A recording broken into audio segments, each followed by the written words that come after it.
जी अस्सलाम वालेकुम रहमतुल्लाहि व बरकातहू।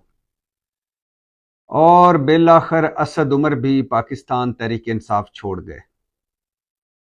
पाकिस्तान तहरीक इंसाफ का चेहरा, पाकिस्तान तहरीक इंसाफ की मुआशी टीम का सरबराह, भले वक्तों में पाकिस्तान तहरीक इंसाफ की मुआशी टीम का चेहरा, पाकिस्तान तहरीक इंसाफ का चेहरा, और भले वक्तों में इमरान खान के बाद तहरीक इंसाफ का सबसे बड़ा नाम असद उमर, आज उन्होंने तहरीक इंसाफ को खैरबाद कह दिया। उन्होंने एक ट्वीट किया और उसमें बताया कि मैं अपनी पब्लिक लाइफ को खैरबाद कह रहा हूँ, मतलब अपनी सियासी ज़िंदगी को खैरबाद कह रहा हूँ। एक दिहाई मतलब 10 सालों पर मुहित सियासी ज़िंदगी को खैरबाद कह रहा हूँ। और उन्होंने शुक्रिया अदा किया अपने तमाम चाहने वालों का, और ख़ास तौर पर इस्लामाबाद के हलके के वोटर्स का, जिन्होंने 2 मरतबा उन्हें असम्बली में पहुँचाया। अब असद उमर के हवाले से बहुत सारी अच्छी बातें भी की जा सकती हैं और अच्छी बातें की जानी चाहिए कि वो पढ़े लिखे आदमी थे, वो कोई किसी सियासी ख़ानदान से ताल्लुक़ नहीं था। ये जो जागीरदार वडेरे गद्दियों वाले, ये लोटे के 6-6 पार्टियां बदल जाते हैं। हमारी सियासत की बदकिस्मती 100 लोटे हैं वो, जो हर 4-5 साल बाद एक दरख्त से दूसरे दरख्त पर, एक घोंसले से दूसरे घोंसले पर, एक घर से दूसरे घर उड़ान भर जाते हैं, और इधर भी वजीर होते हैं उधर भी वजीर होते हैं। 6-6 मरतबा लोग पार्टियां बदल चुके हैं। इस वक्त कोई 100-150 के करीब में जो मेन सियासतदान है पार्टियों में, वो हैं जो काफ लीग में भी रह चुके हैं, पीपल्स पार्टी में भी रह चुके हैं, परवेज़ मुशर्रफ के साथ भी रह चुके हैं, और नून लीग में भी रह चुके हैं, और तहरीक इंसाफ में भी रह चुके हैं, और आज़ाद भी इलेक्शन लड़ चुके हैं।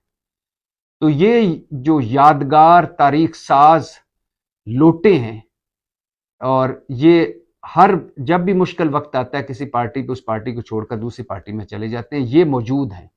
लेकिन असद उमर जैसे लोग जो सियासी नहीं थे, जो सियासत में बाई चॉइस आए, असद उमर हो गए या मिफ्ता इस्माइल हो गए, दोनों कोई सियासी खानदान से नहीं थे, दोनों पढ़े लिखे थे, दोनों एक पीछे ऐसा बैकग्राउंड था कि जो अपनी कंपनियों, मिफ्ता इस्माइल खुद बहुत बड़ा बिजनेसमैन है, जबकि असद उमर एंग्रो जो एक बहुत बड़ी कंपनी है उसके सीईओ रह चुके हैं, हेड रह चुके हैं।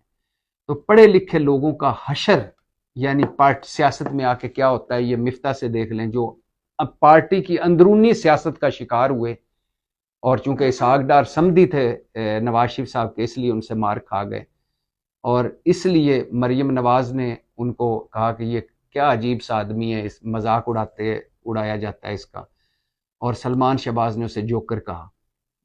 सलमान शहबाज कभी इसहाक डार को जोकर नहीं कहेंगे, मिफ्ता को कहेंगे। तो मिफ्ता अपनी पार्टी की सियासत में फारिग हो गए, और 9 मई के बाद असद उमर किसी काम के ना रहे।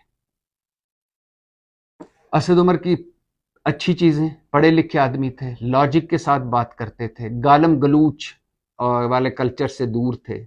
बहुत बहुत सारी चीज़ों में उन्होंने हिस्सा भी लिया, लेकिन बाकायदा तौर पर वो गालम गलूच वाले इस तबके से दूर थे।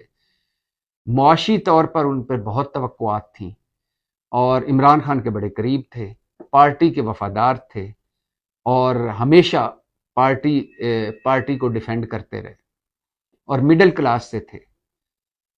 जो उनके मुतल्लिक मनफी बातें की जा सकती हैं, जो हकीकत पे मबनी है कि वो डिलीवर नहीं कर सके। हालांकि जब तहरीक इंसाफ इक़्तिदार में आई तो सबको यकीन था कि असद उमर ही वज़ीर ख़जाना बनेंगे, और असद उमर बहुत इनकलाब ले आएंगे, क्योंकि उनकी बड़ी धुआंधार तकरीरें हुआ करती थी कौमी असम्बली में, प्रेस कॉन्फ्रेंसें, इंटरव्यूज़, के स्टील मिल चला के दिखाएंगे, कर्जा उतार के दिखाएंगे, मईशत को बेहतर करके दिखाएंगे, चीनी और शुगर माफियाज और इन माफियाज को कंट्रोल करके दिखाएंगे, गरीब को रिलीफ दे कर दिखाएंगे।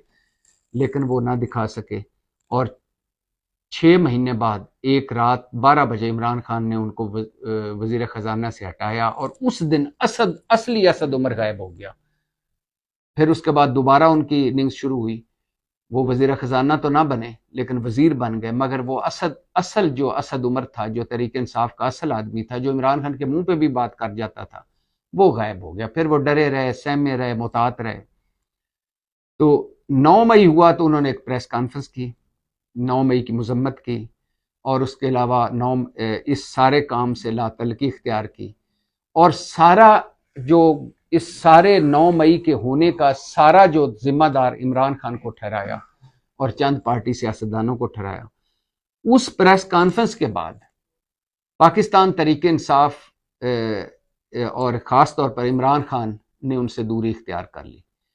حالانکہ انہوں نے اس وقت پارٹی نہیں چھوڑی تھی، انہوں نے ایک پریس کانفرنس کی تھی اور سیکرٹری جنرل کے عہدے سے استعفیٰ دیا تھا، لیکن پارٹی نہیں چھوڑی تھی، مگر پارٹی نے ان کو چھوڑ دیا۔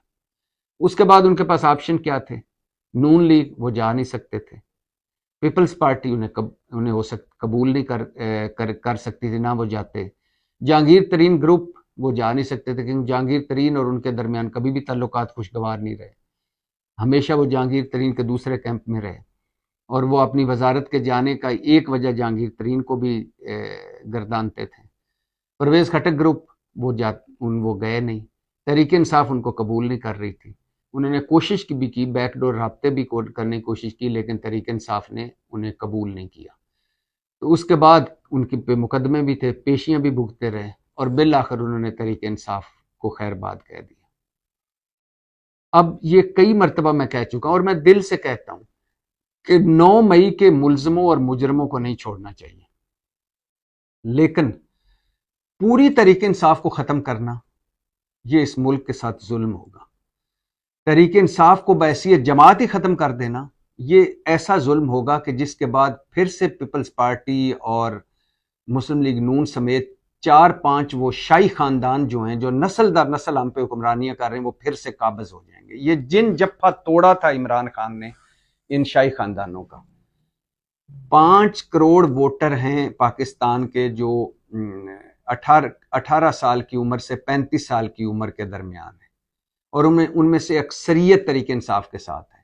اگر اوورسیز جو 1 کروڑ کے قریب ووٹرز ہیں بیرون ملک، اگر ان کو دیکھا جائے تو ان میں 80-90% تحریک انصاف کے لوگ ہیں۔ اور یہاں بھی آخری الیکشن بھی اگر دیکھا جائے جو ہوا، اب اس سے زیادہ تحریک انصاف کی مقبولیت ہے، جو جتنے بھی سرویز آئے ہیں، جتنے بھی کسی نے تحقیقاتی رپورٹس ارد گرد سے جمع کی ہیں اس کے مطابق۔ تو اس آخری الیکشن میں بھی 1.5-2 کروڑ ووٹر تھا پاکستان تحریک انصاف کا، تو 1.5-2 کروڑ 9 مئی میں ملوث نہیں تھا۔ اور تحریک انصاف یوتھ کی جماعت کہا جاتا ہے، اس کو نوجوانوں کی جماعت کہا جاتا ہے۔ اگر پوری تحریک انصاف ختم ہو گئی تو یہ نوجوان کہاں جائیں گے؟ اگر یہ سیاست سے لا تعلق ہو گئے تو یہ اس ملک کی بدقسمتی ہوگی، اس سیاست کی اور اس نظام کی بدقسمتی ہوگی۔ پھر وہی بابے بڈھے ہم پہ آئیں گے، اور وہ مرتے دم تک قبر میں ان کی ٹانگیں ہوگی، لیکن وہ ہم پہ حکمرانیاں کرتے رہیں گے، اور جب جائیں گے تو اپنے بچوں کو گدیوں پہ بٹھا کے چلے جائیں گے۔ کوئی نیا چہرہ نہیں آئے گا، نیا خون نہیں آئے گا۔ اسد عمر اور مفتاح اسماعیل جیسے لوگوں کا جانا، ان پہ لاکھ اعتراضات کیے جا سکتے ہیں دونوں پہ، کہ دونوں نے ڈیلیور نہیں کیا، دونوں کامیاب وزیر خزانہ نہیں رہے، دونوں سے یہ توقعات تھی پوری نہیں ہوئی، دونوں کے یہ دونوں کو نہیں کہنا چاہیے تھا، یہ کہنا چاہیے تھا، یہ نہیں کرنا چاہیے تھا، یہ کرنا چاہیے تھا۔ لیکن اگر ان جیسے لوگ سیاست سے آؤٹ ہو گئے تو پھر وہی آپ کے مقدر میں وڈیرے ہیں، شاہی خاندان ہیں، وہی گدی نشین ہیں، وہی نسل در نسل جو جیوں کے ہمیں چمڑیوں جیرے بلیڈ اور بنارسی ٹھگ، وہی آپ کے مقدر بنے رہیں گے۔ تو جہاں اسد عمر کے جانے کا دکھ ہو رہا ہے، وہاں دکھ اس بات پہ بھی ہو رہا ہے کہ یہ ہماری سیاست پھر سے واپس اسی طرف جا رہی ہے جس طرف سے نکال کے لایا گیا تھا، اور یوتھ شامل ہوئی تھی، نوجوان شامل ہوئے تھے، نیا خون شامل ہوا تھا، اور ایک چینلائز